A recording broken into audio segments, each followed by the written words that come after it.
मंडळाला किंवा ह्या व्यासपीठावरती माझ्यासारख्या तसा कृतिशून्य आम्ही, पण यांनी बरंच काय काय परिचय सांगितला. तुम्ही कृतिशील सगळे आहात आणि कृतिशील मंडळाला आमच्यासारख्या कृतिहीन व्यक्तीने येऊन उपदेश करावं असं काही राहिलंच नाही असं मला वाटतंय.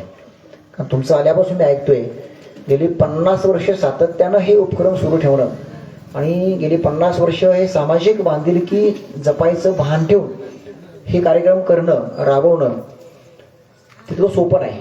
तुम्ही तो वसा चालवलाय. गुरुनी दिला ज्ञानरूपी वसा, आम्ही चालू व्हा पुढे वारसा. म्हणजे का ठाणापूर सारख्या खेडेगावामध्ये एवढं मोठ्या विचारानं, एक व्यापक सर्वसमावेशक विचारानं काम करणारं गणपती मंडळ आहे ह्याचं मला खरं तर खरं नवल वाटलं. मगाशी मला सागर सर, फार्नेसरी सगळी मंडळी सांगत होते आल्यापासून. आता एवढे वर्ष आम्ही ठाणापूरशी संबंधित आहे, मला वाटतं 20-25 संबंध आपला असेल शिशीभाऊ, बरोबर ना. पण एक संप्रदायापुरती मर्यादित ओळख आमची असल्यामुळं एक तरुण गणेश मंडळ असं एक कृतिशील आहे हे खरं तर मला आजच कळलं बरं का एवढ्या वर्षामध्ये. आणि आणखी एकदा आम्ही आलो होतो, दूधगंगा ती संस्था आहे ना, त्यांनी एक सामाजिक पुरस्कार दिला होता मला वाटते 2010च्या दरम्यान वगैरे असेल, आठवते मला. तिथे पण आले होते, म्हणजे तिथे आलो होतो एकदा. तिथे एक संस्था तुमची एक सामाजिक बांधिलकी जपणारी काम करते, त्याला माहित होतं. मग नामदेव महाराजांच्यामुळे बऱ्याचशा गोष्टी ठाणापूरच्या, म्हणजे तसं सातवाने ठाणापूरचं हृदय जोडलेलं आहे 20 वर्षापासून. हे हृदय काम कुठलंही असलं तर आमची चर्चा होते, शशीभाऊंचा संबंध असतोय, आमचे फोन आधीमध्ये असतात काही कामानिमित्तानं. तर एवढं तुमचं मंडळ कृतिशील आहे. आणि मग आता ह्या ठिकाणी प्रवचन देण्या इतपत तुम्ही काय ठेवलंच नाही असं मला वाटतंय. कारण तुम्ही ऑलरेडी करताय, ऑलरेडी जगताय तुम्ही तसं.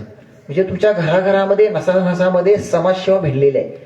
आणि एक सामाजिक भान काय असतं हा आदर्श मला वाटतं महाराष्ट्राच्या कानाकोपऱ्यातून एका खेडेगावामध्ये येऊन लोकांनी शिकावं असं तुमचं मंडळ काम करतंय. म्हणजे मी काय आत्मस्तुती किंवा स्तुती करत नाही, वस्तुस्थिती मांडणं हे पण तितकंच महत्वाचं आहे. म्हणजे आलेल्या तुमचे फ्लेक्स बघितले की एक समाजभान, सकारात्मक ऊर्जा काय असते, गणेश उत्सव करत असताना सकारात्मक पेरणी काय करावी लागते हा तुम्ही मला वाटते आदर्श घालून दिलेला आहे. कारण हल्लीच्या ह्या डीजीच्या जमान्यामध्ये तरुणाई कुठं चाललेली आहे ह्याचं विचारवंताने आता प्रश्न पडलेला आहे की नेमकं आता आपण कुठं ह्यांना थुपवायचं. म्हणजे राष्ट्रीय स्तरामध्ये काम करताना तुम्हाला मोठा प्रश्न आहे हा की आज तुमची आता उतरती अवस्था आहे, आमची उतरती अवस्था आहे, 50 पार केलं म्हणजे की आपण थोडंसं आता मागे सरायला जातो. आणि मग ह्या तरुण लेकरांना काय दिलं पाहिजे आपण आता, हा एक मोठा प्रश्न तुमच्या आमच्या समोर पडलेला आहे.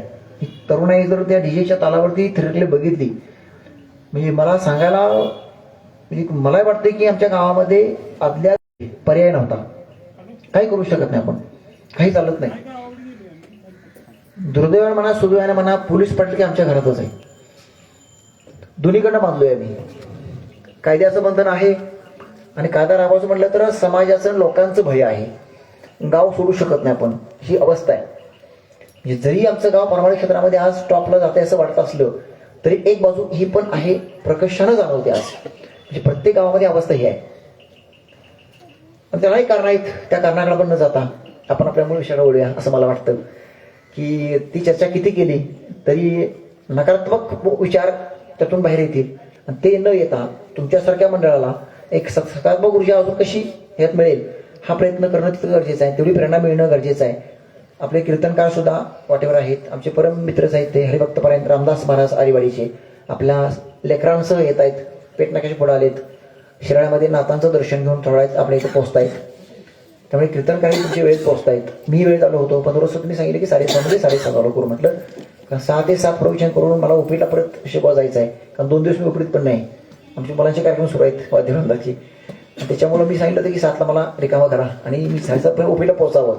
पण असो आले देवाजीच्या मला 6:45 वाजलेले आहेत, एक 7:30 पर्यंत चालेल ना तुमचं नियोजन पुढचं असल्यामुळं. तर गणपती बाप्पा आणि या गणपती बाप्पांची आराधना उपासना करत असताना पारायण सोहळ्याला उभी घेत असताना एक नियोजन ठरलेलं असतं. पहिल्या दिवशी कुठली, दुसऱ्या दिवशी कुठली, तिसऱ्या दिवशी कुठली. आणि गणपती उत्सवाला पारायण सोहळ्यामध्ये प्रवचन करणं आणि गणपती उत्सवामध्ये प्रवचन करणं हा थोडासा 2 पार्ट येतात. थोडासा प्रश्न पडला की आता मग काय नेमकं ओवी कुठली घ्यावी. प्रवचन म्हटलं की ओवीवरती बोलावं असा एक अलिखित आपला नियम आहे संप्रदायाचा. मग लक्षात आलं की बाबा ज्ञानेश्वरीमध्ये ज्ञानेश्वर माऊलींनी सुरुवातच केलेली आहे. ओम नमोची आद्या वेद प्रतिपाद्या जय जय स्वसवेद्या आत्मरूपा. निवृत्तीदासांनाच नाथांना विचारलं व मी आता सुरुवात कशी करू नेमकी. आणि मग त्यांना उमगलं की हा आद्य गणेश बाप्पा जो आहे तोच आपल्याकडून सगळं करून येणार आहे. आणि म्हणून त्यांनी ओवीची सुरुवातच केली की ओम नमोजी आद्या वेद प्रतिपाद्या जय जय स्वसवेद्या आत्मरूपा देवा तुची गणेशू सकलार्थमती प्रकाशू. आणि म्हणे निवृत्ती दासू अवधारी जोजी. म्हणजे काय, वेदाने ज्याचं वर्णन केलेलं आहे अशा मूळ स्वरूप ओंकारा तुला माझा नमस्कार असो. आपल्या रूपाचा अनुभव आपणच आणून देणाऱ्या आत्मरूपा तुझा जय जयकार असो. हे पहिलं वंदन पहिलं नमन हे गणपती बाप्पा मी तुला करतो. आणि तुझ्या कृपेनं ही माझी ज्ञानेश्वरीचं लिखाण जे आहे माझं पूर्ण होऊ दे. म्हणजे आद्यकवी आपण ज्यांना म्हणून ज्ञानेश्वर माऊली म्हणजे भागवत धर्माचा पाया. शके 1212 तरी चिका केली ज्ञानेश्वरी. आणि सच्चिदानंद बाबा आदरे लेखकू झाला. ही ज्ञानेश्वर माऊलीनी जी 9000 ओव्यांची ज्ञानेश्वरी इथं प्रकटीकरण करून दिलं आपल्याला. त्यांनी सुद्धा पहिल्यांदा ह्या ओंकार स्वरूप गणरायाला वंदन केलेलं आहे. म्हणजे गणरायाची महती जी आहे ही पौराणिक तर आहेच, पण आपल्या वारकरी संप्रदाय दृष्टिकोनातून सुद्धा ही फार मोठी उपासना, ही ओंकार स्वरूप गणपती बाप्पाची उपासना आपल्याला माऊलींनी सांगून ठेवलेली आहे. आणि त्या माऊलींनी जी उपासना सांगितली तो ओंकार रूप गणेश निवृत्तीनाथ हे भगवान ज्ञानेश्वर माऊलींचे गुरु, जे मोठे बंधू पण गुरु आहेत त्यांचे. तर त्यांना म्हणतात सर्वांच्या बुद्धीला ज्ञानाचा प्रकाश देणारा गणेश बाप्पा आहे. तर तो तूच आहेस आम्हाचं ज्ञान प्रकट करणारा. आणि तुला माझा मनापासून दंडवत प्रणाम नमस्कार प्रणिपात. आणि ओंकारातील अकार दोन्ही चरणांच्या ठिकाणी उकार उदार आणि मकार ह्या सर्व अवयवांमध्ये श्रेष्ठ असणारा मस्तकाच्या ठिकाणी ओंकार स्वरूप गणेशा हे तुला त्रिवार माझं वंदन असो. आणि ही बुद्धीची देवता आहे, ज्ञानाची देवता आहे, प्रेमाची देवता आहे आणि स्नेहाची स्थिरतेची शांततेची तुमच्या आमच्या जीवनामध्ये स्थैर्य प्राप्त करणारी देवता आहे. अशा देवतेला आम्ही पहिल्यांदा नतमस्तक होतो असं ज्ञानेश्वर माऊली ह्या ओवीच्या माध्यमातून म्हणतायत. आणि मग हे गणपती बाप्पा संयमाची देवता का म्हटलं गेलं. ज्या वेळेला म्हणजे ज्ञानेश्वर माऊलींनी फक्त गणाला वंदन केलं असं नाही. ज्ञानेश्वरी म्हणजे श्रीमद भगवद्गीतेतलं एक पाठ म्हणा. म्हणजे श्रीमद भगवद्गीता जी लिहिली गेली त्यांचं प्राकृतीकरण करणं, संस्कृत प्राकृतीकरण करणं हे माऊलींनी काम केलं. म्हणजे ज्ञानेश्वरी आणि भगवद्गीता हा महाभारताचा एक पार्ट आहे. एकूण जे अनेक पर्व आहेत महाभारतामध्ये साधारणपणे भीष्म पर्व त्यामध्ये महत्वाचा आहे. त्या भीष्म पर्वामध्ये एक पार्ट म्हणजे भगवद्गीता आहे. म्हणजे महाभारत किती मोठा असेल बघा. एकूण 11 खंडामध्ये ओरिजिनल महर्षी व्यासांचं महाभारत जे आहे ते एकूण 11 खंडामध्ये विभागलेलं आहे. असे 11 खंड आहेत महाभारतामध्ये. आणि त्या महाभारतामधल्या भीष्म पर्वातलं एक पर्व छोटस म्हणजे श्रीमद भगवद्गीता आहे. 700 श्लोकांची भगवद्गीता हे त्या भीष्म पर्वातला एक पार्ट आहे. आणि त्या 700 श्लोकांच्या भगवद्गीतेतलं 9000 ओवींचं निरूपण म्हणजे ज्ञानेश्वरी ग्रंथ आहे. म्हणजे संत म्हणतात एक तरी ओवी अनुभवावी. म्हणजे मग ज्ञानेश्वरीतली एक तरी ओवी आयुष्यामध्ये येऊन अनुभवावी. मग ज्ञानेश्वरी 9000 ओव्यांची त्यातली एक ओवी अनुभवताना आपलं आयुष्य कधी निघून गेलं हे आपल्याला कळत नाही.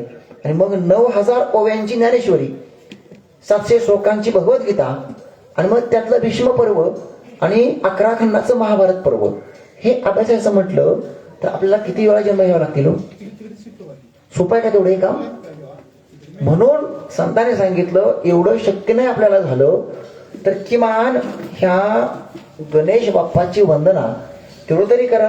ह्याचं कारण असं आहे महाभारतातलं मी सांगितलं भीष्म पर्व आहे. महाभारत लिहिलं कोणी, महर्षी व्यासांनी महाभारत लिहिलं. महर्षी व्यास म्हणजे आपले आद्य गुरुच आहेत. आपल्या संस्कृतीचे आद्य गुरु म्हटलं जातं महर्षी व्यासांना. त्या महर्षी व्यासांनी महाभारत लिहिलं. आणि ते महाभारत लिहित असताना त्यामध्ये एक असा नियम होता त्यांचा की महाभारत लिहायला सुरू केल्यानंतर ते नॉनस्टॉप लिहायचं आहे. बघा अखंड 24 तास एकदा बसलं की महाभारत काव्य संपेपर्यंत उठायचं नाही, असा तेथे दंडक होता म्हणे. आणि त्यामुळं एकदा बसल्यानंतर महाभारत काव्य संपेपर्यंत उठायचं नाही असा आपल्याला लेखक कोण भेटणार? म्हणजे विधीलाही कुठल्या उठायचं नाही, कशालाही उठायचं नाही, अशी परखड साधना असणारं व्यक्तिमत्व तो लेखक आपला हवाय असं महर्षी व्यासांना वाटलं. ते निवड कोणाची करायची? पुन्हा ब्रह्मदेव सगळ्या देवतांची त्या ठिकाणी मिटिंग झाली म्हणे. आणि मग त्या ठिकाणी नाव निघालं एकच. आता ह्या ठिकाणी लेखक होऊ शकतात, ते म्हणजे आपले गणेश बाप्पा. त्याच्याशिवाय एवढी खडतर तपश्चर्या ही महाभारत काव्य एका वेळा लिहून पूर्ण करणं शक्य होईल असं वाटत कुठल्या देवतेला हे नाही. हे व्यासांना सांगितलं. आणि मग व्यासांनी गणपती बाप्पाला विनंती केली, गणराया हे एवढं काव्य आपण लिहून प्रकट करूया. आणि मग गणपती बाप्पांनी ते आव्हान स्वीकारलं. आणि गणपती बाप्पांनी त्या ठिकाणी भाद्रपद शुद्ध चतुर्दशीला म्हणे हे महाभारत काव्य लिहायला सुरुवात केली. आणि ते महाभारत काव्य हे 10 दिवसामध्ये लिहून पूर्ण करायचं होतं, कशालाही उठायचं नाही, नॉन स्टॉप लिहायचं होतं.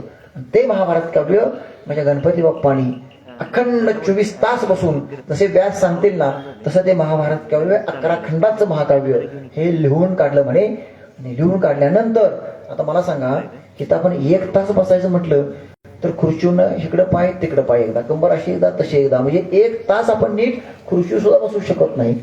त्या काळामध्ये गणपती बाप्पा 10 दिवस 24 तास आणि लिहायचं आहे ते, आणि जे सांगतील ते पटपट पटपट लिहायचं आहे.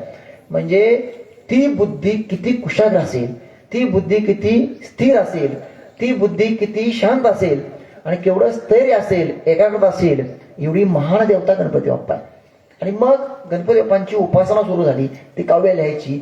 आणि मग चतुर्थी, पंचमी, षष्ठी, सप्तमी, अष्टमी, नवमी, दशमी, एकादशी, चतुर्दशीपर्यंत हा प्रवास झाला.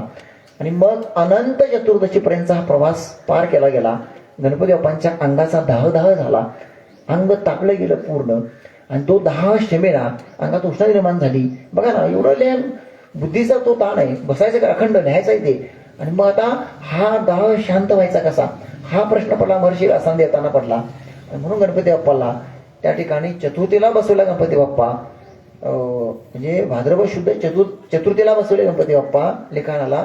अनंत चतुर्थीपर्यंतचा हा प्रवास अखंड साधनेतला अखंड उष्णता निर्माण करणारा हा 10 अंगाचा शमन करता अनंत चतुर्थी दिवशी गणपती बाप्पांना पाण्यामध्ये बुडवलं गेलं. आणि त्यामध्ये त्यापासून जी परंपरा चालू आली की सार्वजनिक गणेश उत्सव हा अनंत चतुर्थी चालला पाहिजे. आणि त्या गणपती बाप्पाला पाण्यामध्ये बुडवायचं कशासाठी, तर तो अंगाचा दाह, ती साधना, ती तपश्चर्या ती शांत व्हावी, पुन्हा गणपती बाप्पांचं जीवन सुखर जावं म्हणून गणपती बाप्पांना पाण्यामध्ये बुडवायची, शांत करायची परंपरा आपल्या पूर्वजांपासून चाललेली महान परंपरा आहे. आता आता किती खरं किती खोटं हे माझ्या सुद्धा बुद्धीच्या पलीकडचं आहे. म्हणजे जे काय वाचनात आलं ते मी मांडायचा प्रयत्न केला. त्यामध्ये वैज्ञानिक दृष्ट्या तथ्य किती असेल नसेल हे आपण तिकडे सरकणार नाही. पण जे वडील जे करीती तया नाम धर्मो ठेवीती, हे ज्ञानेश्वरांचं प्रमाण आहे. म्हणजे जे वडिलांनी परंपरा आपल्यामध्ये चालून ठेवलेली आहे ती परंपरा आपण पुढे चालू ठेवणं, आणि तोच आपला धर्म असतो. हे आपल्या भारतीय संस्कृती आहे. म्हणून तुमच्या या महादेव गणेश तरुण मंडळाची 50 वर्षापूर्वीची परंपरा आज ही 2ऱ्या-3ऱ्या पिढीपर्यंत एक सामाजिक बांधिलकी घेऊन परंपरा तुम्ही चालवताय. म्हणजे ए तर वडील जे करीती तया नाव धर्मो ठेवीती, ह्या ज्ञानेश्वरीच्या प्रमाणाला तुमचं मंडळ साजेसं काम करते महाराज. म्हणून मी मगाशी मला आश्चर्य वाटलं. हे खोटं नाही की ज्ञानेश्वरी तुम्ही जगताय करतात, कदाचित प्रमाण माहीत नसतील तुम्हाला, मी आता सांगितली.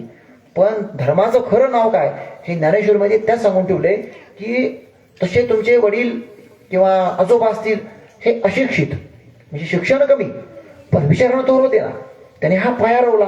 हे मंडळानं कसं काम केलं पाहिजे बाबा, समाजाच्या प्रती कसं राहिलं पाहिजे, गणपतीची स्थापना कशा करता केली पाहिजे, समाजभान का जपलं पाहिजे, ही संपूर्ण भावना तो विचार संस्कार तुमच्या मंडळामध्ये त्यांनी रुजवला आणि तो तुम्ही जपायचं काम करताय. आणि माझी मी ऐकलं तुमच्या मंडळाच्या ह्या कार्यकर्त्यांचं की 100-150 कार्यकर्ते आहेत, पण एकही कार्यकर्ता व्यसनाधीन नाही, शाळेपासून कौतुक करत आहे लेकरांचं. कुठं मिळणार लेकरांचं मला सांगा, लेकर कुठं मिळणार अशी? आणि नुसती सुशिक्षित नाही आहेत तर सुसंस्कृत आहेत. 40-50 इंजिनियर्स, अनेक डॉक्टर्स, मेकॅनिकल इंजिनियर. सागर मोरे साहेब स्वतःची फॅक्टरी काढून साताऱ्यामध्ये एक प्रतिभावान लेखक कवी असू शकतो. ही त्या गणपतीबाई कृपा आहे ना. 50 वर्षी तपश्चर्या केलेल्या लोकांचं फळ आहे तुमच्या पाठीशी, बरोबर ना? फॅक्टरी आहे म्हणजे लेखक कवी शोधायला तुम्हाला मुंबई पण जायची गरज नाही. पुणे विद्येचं बाहेर म्हटलं जातं, पण मला वाटतं अरे पुणेच विद्येचं बाहेर नाही. या ना आमच्या सांगली जिल्ह्यामध्ये ठाणापूरच्या गावात या, इथेही प्रतिभावान कवी आहेत, इथेही लेखक आहेत, इथेही इंजिनियर्स आहेत, स्वतःच्या फॅक्टरी आहेत लोकांच्या. अर्थात उदाहरण एकच सांगितलं मी, त्यांचा परिचय झाला म्हणून. अनेक 100-200 कार्यकर्ते त्या पातळीवर काम करताय, त्या क्षेत्रामध्ये परण मिळवले. आमचे फारणे सर दुबईला ऑफिस त्यांचं आहे. म्हणजे तुमच्या खेडेगावातला एक फारणे सरांसारखा मनुष्य दुबई युरोप राष्ट्रामध्ये काम करतोय. हे केवढं मोठं वैभव आहे तुमच्या गावचं. सातारा पुण्यात आचरण, शुद्ध पावित्र्यानं केलेलं आचरण, 50 वर्षाची परंपरा ह्या मंडळाची, आणि 50 वर्ष पूर्ण करून तुमच्या ज्ञानेश्वर पारायणचा आदर्श निर्माण करणारं तुमचं गाव. म्हणजे 2 आदर्श या गावामध्ये घेण्यासारखे आहेत. भैरवनाथ मंदिरामध्ये 50 वर्ष सातत्यानं ज्ञानेश्वरी पारायण रुजवलं गेलं. कदाचित हे कळून येतं बरं का, देवाची काठी कशी असते ना हे कळत नाही, पण ती बसते बसणाऱ्याला. मग ती सकारात्मक बसेल किंवा नकारात्मक बसेल, फक्त बघण्याची दृष्टी तुमची तशी पाहिजे. तसं 50 वर्षे ज्ञानेश्वरी पारायण सोहळ्याचा यज्ञ त्या भैरवनाथ मंदिरामध्ये पार केल्यानंतर ही कुठंतरी सुसंस्कृती निर्माण झाली ना. त्या लोकांनी पेरलंय बीज ते जुन्या लोकांनी आपल्या, आणि त्यामुळं 50वा वर्धापन तुम्ही उत्साहात केला की महाराष्ट्राच्या कानाकोपऱ्यामध्ये त्या संपादनाचं नाव झालं तुमच्या पारायण सोहळ्याचं. आम्ही फिरतो बाहेर, पण 50वा वर्धापन कसा करावा हे ठाणापूर सारख्या नगरीकडनं शिकावं आम्ही सांगतो बऱ्याच ठिकाणी. तसं गणेशोत्सव मंडळ 50 वर्षे पूर्णनंतर कसा आदर्श असावा हे सुद्धा ठाणापुढे गाव जाऊन शिकावं महादेव गणेश मंडळाच्या माध्यमातून. हा आदर्श आम्ही घेऊन जाऊ ना पुढे. आता जिथं आम्ही जाऊ महाराष्ट्र कानाकोपऱ्यामध्ये तिथं आदर्श सांगण्यासारखं असावं, ह्याला मी सकारात्मक ऊर्जा मानायचं, आणि तेच गणपती आपण तुम्हाला शिकवलं. म्हणून माऊली म्हणतात ओम नमोच्या अद्या वेद प्रतिपाद्या. आपल्या विषयात आला होता की महाभारत लिहायचं महाकाव्य गणपती बाप्पांनी जाऊ स्वीकारली, आणि अनंत चतुर्दशी पर्यंतचा प्रवास हा गणपती बाप्पांचा तिथं येऊन थांबला, आणि एक महाभारत काव्य निर्माण झालं आपल्या भारतभूमीला. आणि मग त्या ठिकाणी अनेक संस्कृत काही चरित्रकारांनी पुन्हा वक्रतुंड महाकाय सूर्यकोटी समप्रभ निर्विघ्नम कुर्मे देव सर्व कार्येषु सर्वदा. आता खरं तर त्या संस्कृत श्लोकामध्ये वक्रतुंड याचा अर्थ काय हो? त्याचा सरळ अर्थ आहे वाकड्या तोंडाचा. वाकड्या तोंडाचा. मग आता मला सांगा, गणपती बाप्पाला जर तुम्ही आम्हाला कोणाला जर वाकड्या तोंडाचे म्हटलं तर सण होतं का हो? पण आपण सहज म्हणतोय वक्रतुंड महाकाय, वाकड्या तोंडाचे गणपती बाप्पा. काय राग आहे का हो त्याला? किती प्रेम आहे देत बघा ना, किती प्रेम आहे त्याच्यामध्ये. सरळ म्हणतोय वक्रतुंड महाकाय, माहित ना आपल्याला त्याचा अर्थ वाकड्या तोंडाचा गणपती बाप्पा. पण तो कधी रागावला आपल्यावर? कधी रागवणार नाही गणपती बाप्पा आपल्यावर. ही प्रेमाई देवता आहे. आणि म्हणून 3 गणांचा पती हा गणपती आहे. 3 गण कुठले आहेत? एक आपला मनुष्यगण, दुसरा राक्षसगण, आणि तिसरा देवतागण. म्हणजे देवगण, मनुष्यगण, राक्षसगण ह्या 3 देवतांचा अधिपती म्हणजे गणपती बाप्पा आहे. म्हणजे मनुष्य जन्माला आल्यानंतर तुम्ही आम्ही उपासना करतो त्याची, म्हणजे तो मनुष्यगणामध्ये आहे. अनेक राक्षसांचा त्यांनी वध केलेला आहे, म्हणजे तो राक्षस गणाचाही अधिपती आहे. त्या काळामध्ये गणेश पुराणामध्ये फार मोठ्या कथा आहेत त्याच्या. आता त्याचा रंग जर बघितला आपण, शेंद्री देव म्हणजे शेंद्री कलर आहे ना तो गणपती बाप्पाला. आता मॉडर्न युगामध्ये आपण त्याला अनेक कलर दिले, सोनेरी दिले असतील, बाकी नारंगी दिले असतील, कसे दिले असतील, पण त्याचा मूळ कलर जो आहे गणपती बाप्पाचा तो शेंद्री कलर आहे. का तर त्या ठिकाणी शेंद्र नावाचा राक्षस होता, तो देवतांना खूप त्रास द्यायचा. मग त्याला मारायला दुसरं साधन कुठलं नव्हतं, देवता कुठले त्याला मारू शकत नव्हत्या. मग गणपती बाप्पांची उपासना सगळ्यात सांगितलं की हे तुमचंच काम आहे. आणि त्या शेंद्री नावाच्या राक्षसाला गणपती बाप्पांनी मारून टाकलं, त्याचा वध केला. आणि तो वध करत असताना गणपती बाप्पांच्या अंगावरती ते रक्त सांडलं गेलं, आणि तिथून गणपती बाप्पाचा रंग हा शेंद्री झाला. असं काही पुराणामध्ये कथा आहेत. तो होच नाही रंगाने खेळाला, कुणी निर्माण केला आणि तो शेंद्री कलर दिला गणपतीला, नाही. त्याला पण काहीतरी कथा आहेत, त्याला इतिहास आहे काहीतरी. आणि तो गणपती बाप्पा हा शेंद्रीकडे झाला असं म्हणतात. आणि तो शेंद्र नावाचा राक्षस मारला गेला आणि तिथून गणपती बाप्पा मग मोरया मोरया मोरया आपण म्हणतो. गणपती बाप्पा गणपती बाप्पा. मग मोरयाचा अर्थ काय आपण कधी बारकाईने बघितलंच नाही. सगळे म्हणतात ते नाही का, येऊन येऊन कोण येणार आहे काय येणार आहे त्या पोरांना काही माहित नसते. येणारा येत असतो आणि जाणारा जात असतो. पण नुसती घोषणा मोठ्याने आमच्याकडे त्या कोल्हापूर भागात एक खटक्याव जाग्याव कोणाची पलटीन कोणाचं बॉडी कोणाला काय माहीत. तसं आमच्या गणपती बाप्पामध्ये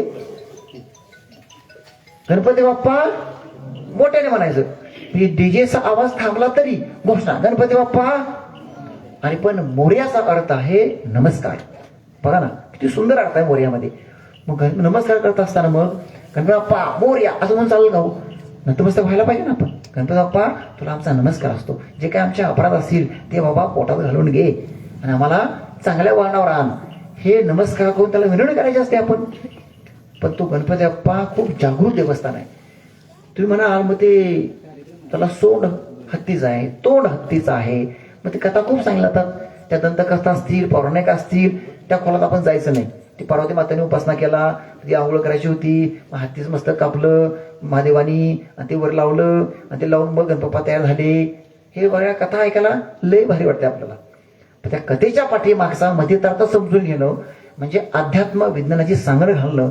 म्हणजेच आमच्या सागर सरांना मेकॅनिकल इंजिनियर झाल्यानंतर सुद्धा प्रश्न पडला असेल की ह्या सगळ्या पौराणिक कथा आहेत दंतकथा आहेत. त्या दंतकथेच्या पाठीमागं वैज्ञानिक रहस्य काय, तुमच्या आमच्या जीवनामध्ये आज त्याचं परिवर्तनाची गरज काय. म्हणजे आज गणपती उत्सव आपण करतोय त्याच्या पाठीमागं जर कथा पुराण सांगत बसलो ह्या कॉम्प्युटर युगातले पोरं म्हणतील हे शक्य कसं शक्य मला सांगा ना. हत्ती तोंड कापायचं चिखलाच्या मूर्तीला लावायचं आणि मग गणपती बाप्पा चालत चालत पुढे येतो. शक्य आहे हे असते बघा. पोर वैज्ञानिक युगातल्या पोराने पटणार का मला सांगा. विज्ञान काय सांगतं बाप दाखव नाही तर श्राद्ध कर. बरोबर ना. हे प्रूफ दाखव म्हणतं विज्ञान आपलं. आणि मग ह्या पौराणिक कथा पोरांना पटणार नाहीत ना. हे म्हणाल बाबा कसं शक्य आहे मी आता चिखला गोळा करतो तुम्ही एखादा कुत्र्याचं मोठं का ना त्याला लावा बघूया ते पळतंय का कुत्र म्हणून. शक्य नाही ते हसते पोरगा ह्यांना पटणारच नाही हे. म्हणून त्यांना ह्या दंतकथेबरोबर त्याचं विज्ञान काय आहे त्याचं धार्मिक अधिष्ठान काय आहे तुमच्या आमच्या मनुष्य जीवनामध्ये त्याचं परिवर्तन काय गरज आहे हे सांगणं आज गरजेचं आहे. तर तो गणपती बाप्पा कळेल अन्यथा गणपती बाप्पा कळू शकत नाही. आणि म्हणून त्या ठिकाणी गणपती बाप्पांची उपासना करत असताना आराधना करत असताना गणपती अवस्था हा चतुर्थी म्हणजे चतुर्थी म्हणतो आपण म्हणजे तुर्या अवस्था म्हणजे ज्या साधकांना साधना करायची आहे. बघायला सर तुम्हाला म्हटलं मी की तुमचं काव्य प्रतिभावान कवी काय तयार होतो तर ज्या वेळेला तो साधनेच्या उच्च कोटीला पोचतो म्हणजे बुद्धी एवढा आत्मा आहे. म्हणजे अर्थार्थी जिज्ञासू ज्ञानी. ज्ञानेश्वरीमध्ये 4 भक्तांच्या पायऱ्या सांगितल्या आहेत. अर्थार्थी जिज्ञासू आणि ज्ञानी. जागृती स्वप्नी सुषुप्ती आणि तुर्या ह्या अवस्था आहेत. साधना करत असताना भक्ती मार्गाची उपासना करत असताना जगद्गुरु तुकोबाराय असतील ज्ञानोबाराय असतील सोपांकाका असतील मुक्ताबाई असतील अनेक साधू संत महर्षी असतील ह्या सगळ्यांनी ह्या साधना पूर्ण केलेल्या आहेत. म्हणजे बद्ध आहे तो मोक्ष आहे मोक्ष साधक आहे साधक आहे तो सिद्ध आहे तो ज्ञानी आहे आणि मग त्या पदाला पोचलेला आहे देवाशी. म्हणजे तुका विष्णू नाही दुजा तुकोबारायने म्हटलेला आहे. म्हणजे तुकोबारायांच्या वाङ्मयामध्ये सुद्धा गाथा निर्माण कधी झाला तर तुकोबाराय ज्याला त्या अवस्थेला पोचले तर त्यांच्या तोंडून ते काव्य बाहेर पडली गेली आणि तो तुकाराम गाथा झाला. ज्ञानेश्वर माऊलींच्या मुखातून ह्या ओया बाहेर कधी पडल्या त्या तुर्या अवस्थेला सिद्ध अवस्थेला ज्ञानोबा पोचले होते आणि मग ज्ञानेश्वरासारखं महाकाव्य इथं प्रकट झालं. तसं तुम्ही ज्याला एखादी कविता निर्माण करता कविता लिहिता सुंदर रोज नवी जादू नावाचं सागर मोरेसरांचं काव्यसंग्रह प्रसिद्ध आहे. तुम्हाला किती लोकांना माहिती आहे मला माहिती नाही आता बघितला काव्यसंग्रह हा त्यांचा प्रसिद्ध आहे काव्यसंग्रह. ते कविता 2 बघितल्या मी त्यांच्या. तर त्या आत्म्याशी साधलेला संवाद जेव्हा प्रकट करतो त्यावेळेला काव्य प्रकट होतं. काव्य तसं प्रकट होत नाही सर. तुमचा अभ्यास किती मला माहित नाही पण एकंदरीत कवी मनाचा मनुष्य हा त्या आत्मिक अवस्थेला तुर्या अवस्थेपर्यंत जायचा प्रयत्न करत असतो तेव्हाच काव्य प्रकट होतं. तसं गणपतीची चतुर्थी जे तुर्या अवस्था आहे आणि तुर्या अवस्थेला जाऊन गणपती बाप्पाने ते महाकाव्य प्रकट केलेलं आहे. आणि म्हणून आज या ठिकाणी गणपती बाप्पाची उपासना हे स्थिर मनाची चंचल मनाला एकाग्र करण्याची उपासना म्हणजे गणपती बाप्पांची 10 दिवसाची उपासना आहे. आणि ते स्थिर मन करण्याकरताच ह्या ठिकाणी गणपती बाप्पांना सगळ्यांना या म्हणून सांगितलं. जसं तुकोबरामचे म्हणतात, खटनट यावे, शुद्ध होऊनी जावे, दौंडी पिठी भावे चोखा मेला. तुकोबरा सांगतात, या रे लहान थोर, याती भलते नारी नर, करावा विचार न लगे चिंता कवनाशी. आता संप्रदाय कॅमेरे आमच्या समोर आहेत.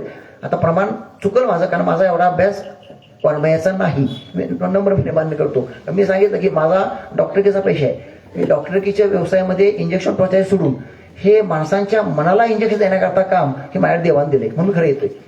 म्हणजे दिवसभर इंजेक्शन करायची, शरीर टोचायचं आणि मग शरीर टोचून माणसांचं पोट दुखायचं थांबवेल, डोकं दुखायचं थांबेल. पण डोक्यात वळवणारे किडे आहेत ना, ते इंजेक्शन थांबू शकत कुठल्याच नाहीत. ते किडे वळवणारे थांबवायचे असतील तर त्याला हाच अभ्यास आहे. आणि ते मनात जे काय चंचल मन आहेत ती स्थिर करण्याकरता मनाला इंजेक्शन देण्याचं काम हे जरा तू जाऊन कर, असं मला देवाना कदाचित त्याकरता नेमलं असेल. म्हणून खरंच आमची नियुक्ती ह्या कामात झालेली आहे. 1 तास 2 तास चिंतन करावं. आणि म्हणून ही देवता गणपती बाप्पा ही तत्वज्ञानाची देवता आहे. हे येड्यागाड्याचं देवता नव्हे की आपलं दिला खीर दिला मोदक गणपती प्रसन्न झाला हे सोपं काम नाही. तेवढं त्याची उपासना तेवढी त्या ताकदीनं करावी लागते. कारण गणपती बाप्पांचं मी मस्तक सांगितलं. आता ही पोरग हसते, त्याला पटला विषय तो की हत्तीचं मस्तक कापून चिखलाच्या गोळ्याला ठेवून आता गणपती जिवंत होऊ शकणार नाही ह्या युगामध्ये, शक्य नाही युगामध्ये. या ते त्या काळामध्ये झालं असेल, आपण नाकारू शकत नाही, कारण ते पुराण आहेत. पुराणामध्ये आपण नाकारू शकत नाही. पण ह्या काळात ते शक्य होणार नाही. मग आपण काय करायचं आहे तर हत्तीचं मस्तक त्या चिखलाच्या गोळ्याला लावण्याचं महत्वाचं कारण काय होतं, आपल्या पुराणकारांनी किंवा शास्त्रकारांनी ऋषीमुनींनी त्याच्या पाठीमागं भविष्यामध्ये ह्या कलियुगामध्ये, कारण त्रेतायुग, द्वापारयुग आणि सत्ययुग हे युग मागं पडली आणि आपलं कलियुग सुरू झालं. ह्या कलियुगामध्ये भक्ती मार्गाची साधना करत असताना ही रूपकं ही जर माणसांना आपण पटवून नाही दिली तर माणूस अजून भरकडत चालेल. हा माणूस माणसात राहणार नाही हे त्या काळात ऋषींना कळलं होतं. आणि ते उपासना करत असताना हे गणपती बाप्पांचं रूप हे साधू संतांनी, त्या ऋषीमुनींनी तुम्हाला दाखवून ठेवलं की गणपतीच्या डोक्यावरती म्हणजे हत्तीचं मस्तक का लावलं गेलं तर हत्ती हा शांत प्राणी आहे, संयमी प्राणी आहे. आणि सगळ्या प्राण्यांमध्ये हुशार आणि कुशाग्र बुद्धीचा प्राणी हत्तीला म्हटलं जातं, बरोबर ना. तो शांत आहे. आणि तो शांत असल्यामुळं बघा ना तुम्ही, म्हणजे एक म्हणतो ना आपण सामाजिक कामं करत असताना अनेक लोकांना उदाहरणे दिली जातात की हत्ती अपने चाल चलता है, कुत्ते भोगते रहते हैं, बरोबर ना. म्हणजे तसं हा संदेश तुमच्या मंडळाला पण लागू पडतो. 50 वर्ष परंपरा तुमच्या परवाच्या उलट काम आहे. म्हणजे ना डीजे, ना कुठला डान्स, ना कुठे इथं आकार तांडव कुठल्या गोष्टींचा, अगदी शांत संयमानं जे काय धार्मिक कार्यक्रम जो वसा आहे पारंपरिक तो तुम्ही जपायचं काम करताय. म्हणजे मग तुम्हाला जी छग्गीमंगी दुनिया आहे त्या दुनियेतली तुम्हाला सगळी चांगलं म्हणत नसतील, अतिशय नाहीत म्हणे म्हणत असतील तुम्हाला लोक, ती सहज म्हणत असतील की लय शाणी झालीत, इंजिनियर झाल्यात, डॉक्टर झाल्यात, मग लय शहाणपणा गावाला शिकवायला लागल्यात म्हणणार तुम्हाला. ती त्यांचं काम आहे ते. पण तुमचं मस्तक असं पाहिजे हत्तीसारखं की हत्ती आपला चाल चलता है, कुत्ते भोगते रहते. हा तुम्ही संदेश ठेवला नुसता गणपती बाप्पाचा तर तुमचं मंडळ 100 काय आगामी 100 वर्ष काम करेल अजून. हे वास्तव आहे. हा संदेश गणपती आपल्याला देत असतो. आणि म्हणून गणपती ही समूहाची देवता आहे. गणपती शरीराचा पती तो गणपती, आतमध्ये गणपती आपल्याला आपला दटला येतो तो गणपती आतमध्येच आपल्या समूहाचा पती हा शरीराचा पती गणपती आहे. आणि तो समूह एकत्र करतो. आणि ती गणपती बाप्पा हे मस्तक बुद्धिमान याचं लक्षण आहे म्हणून हाती मस्तक आहे त्याला, शांत संयमी. आणि मग त्यांना कान जोडलेत. माऊली कसे कान आहेत, सुपासारखे कान आहेत, बरोबर ना.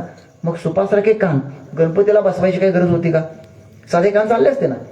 आपण काय नाकारलं असतं गणपतीला, नाकारलं असतं आपण.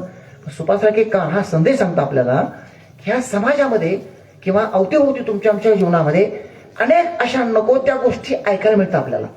मग सूप काय करतो माऊल्यांनो, सूप काय करतं, चांगलं बाहेर टाकतं, फोडकाट आत घेतं, असं आहे ना. तुमच्याकडे कसं आहे, चुकलं काय, उलट झालं का. हा म्हणजे तुम्ही जागरूक आहात. सूप काय करतं, चांगलं तेवढं आत घेतं सार आणि फोडकाट मात्र बाहेर टाकून देतं ना.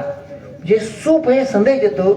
कान असे का बसवले गणपती बाप्पाला की बाबा ह्या समाजामध्ये तुझ्या अवतीभोवती अनेक असे विचार असतील, अनेक चुकीच्या गोष्टी घडत असतील, अनेक नकारात्मक गोष्टी घडतील, तुझ्या कानावर येतील, पण त्या लांब कानानं झटक आणि चांगल्या तेवढ्या आत घे. हा संदेश गणपती देतो आपल्याला. चांगल्या तेवढ्या घे, बरोबर ना? साधा विषय आहे आणि लॉजिक थोडं लावायचं. सर का केलं असेल असं, का केलं असेल? तर कान झाल्यानंतर गणपती सोंड कसे मोठे. आता गणपतीला सोंड का बसवली? बघा ना, हत्ती कुणीही काही टाकलं तर खात नाही. बघा तुम्ही हत्ती जर फिरता, आता हत्तीवरती लय प्रकरण चाललंय मोठं राज्यामध्ये, देशामध्ये, बरोबर ना? पण हत्ती तेवढं महत्वाचं आहे, तो ऐश्वर्यवान आहे, इंद्राचा ऐरावत आहे तो, तेवढं महत्व त्याला पाहिजेच, असणारच त्याला. आणि गणपती बाप्पांचं मस्तकच आहे होते, त्यामध्ये देवताच आहे हत्ती म्हणजे. आणि त्या हत्तीचं सोंड जे आहे तो कुणाची काय टाकत नाही, पहिला दिलं की सोंडीनं होतो, त्याला कळतं ह्यात विष आहे का प्रसाद आहे, आणि ते असेल तरच तो खातो. कधी बघा तुम्ही इतिहास ऐकला का? कधी मी तर कधी ऐकलेलं नाही की हत्तीनं विषबाधीचं अन्न खाल्लं आणि हत्ती मरून गेला. आमची कुत्री कुल्ली मरतील विषारी औषध काय खाऊन, पण हत्ती तसा सहसाही कुठलंही काही खात नाही.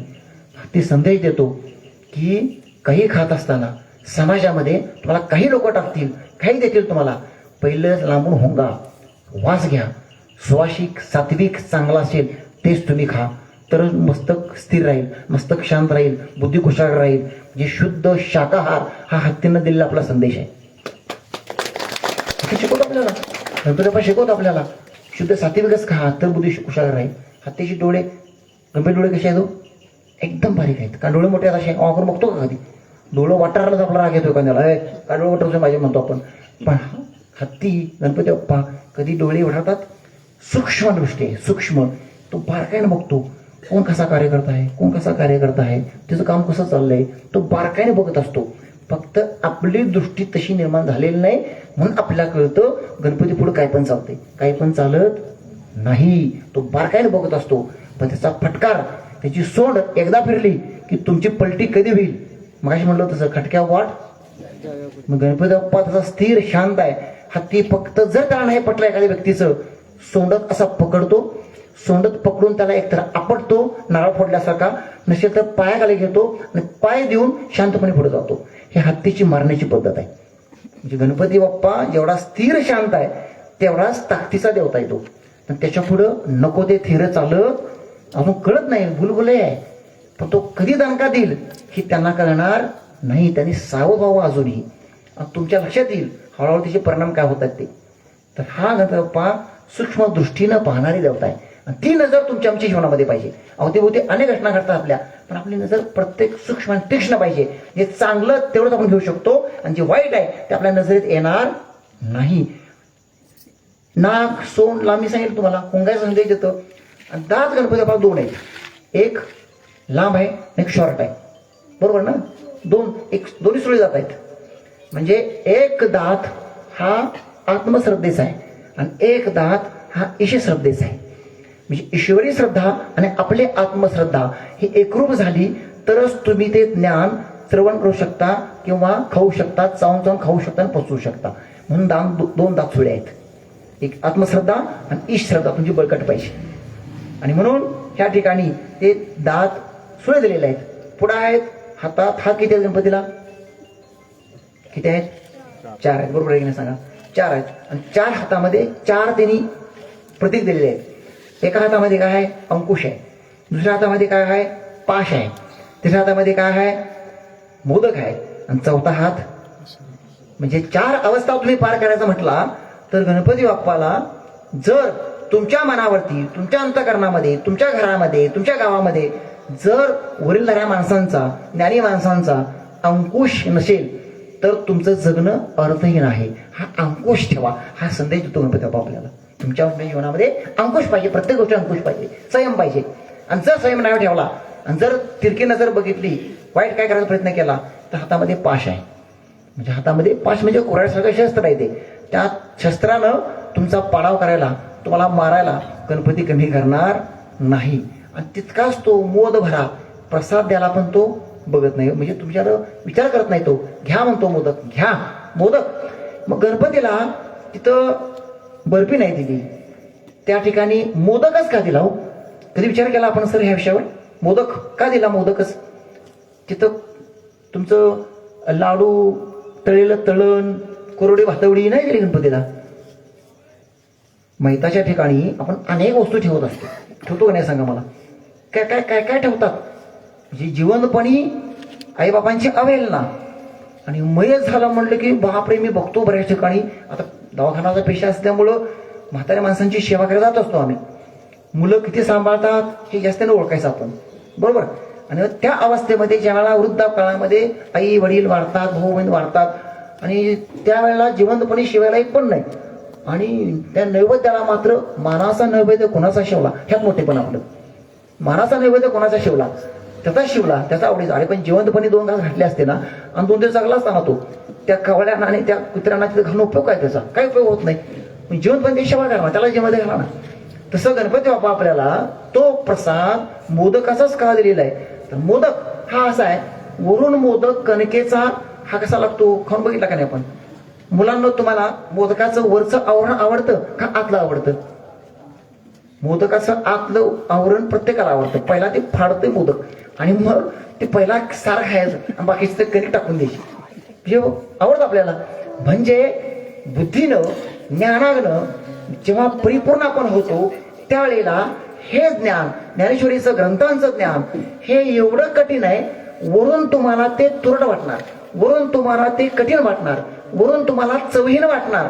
पण ज्या वेळेला तुम्ही आतमध्ये शिरणार, ज्या वेळेला हे ज्ञानानं तुम्ही आत पकडणार, त्याशी तुम्ही काय धरणार, संतांचा वर्णयाचा तुम्ही अभ्यास करणार, खोला जाणार, त्यावेळेला त्याचा गोडवा हा मोदकातल्या सारणासारखा आहे. तो पवित्र आहे, तो शुद्ध आहे.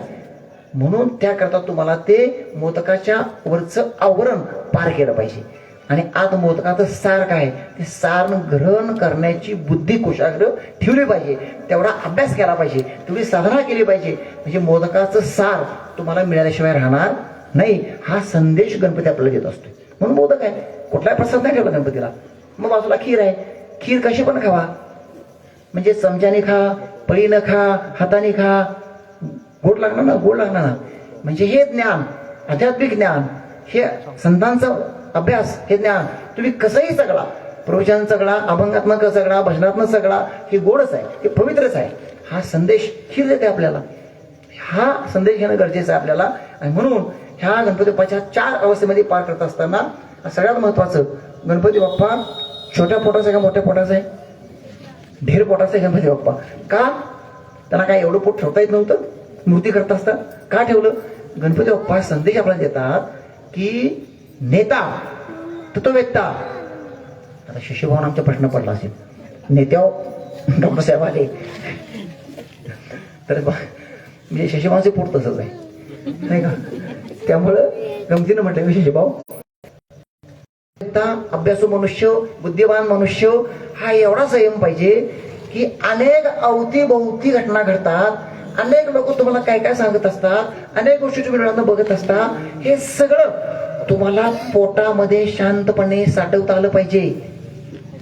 म्हणजे बघा ना, आपल्याला संयमाचं वारच नसते, नुसता बघतोच तुला. ही जी भूमिका आहे ही त्या नेत्याला, त्या घरधण्याला, त्या जबाबदार माणसाला हे पाळता आलं पाहिजे. बघा ना, माता भगिनींचं एक म्हण आहे बघा, सगळ्यांच्या तोंडात राहील. पण आता ते मी म्हणत नाही, तुला म्हणून सांगतोय बघ, कुणाला बोलू नकोस. दुसऱ्या घरात जायचं, तुला म्हणून सांगतोय बघ, कुणाला तिसरीला सांगायचं, तुला म्हणून सांगतोय माहितीये का अमके अमकेची गेली रामकृष्ण हरी, तुला म्हणून अजून कोणाला माहित नाही का? वा, तुला म्हणून सांगतोय.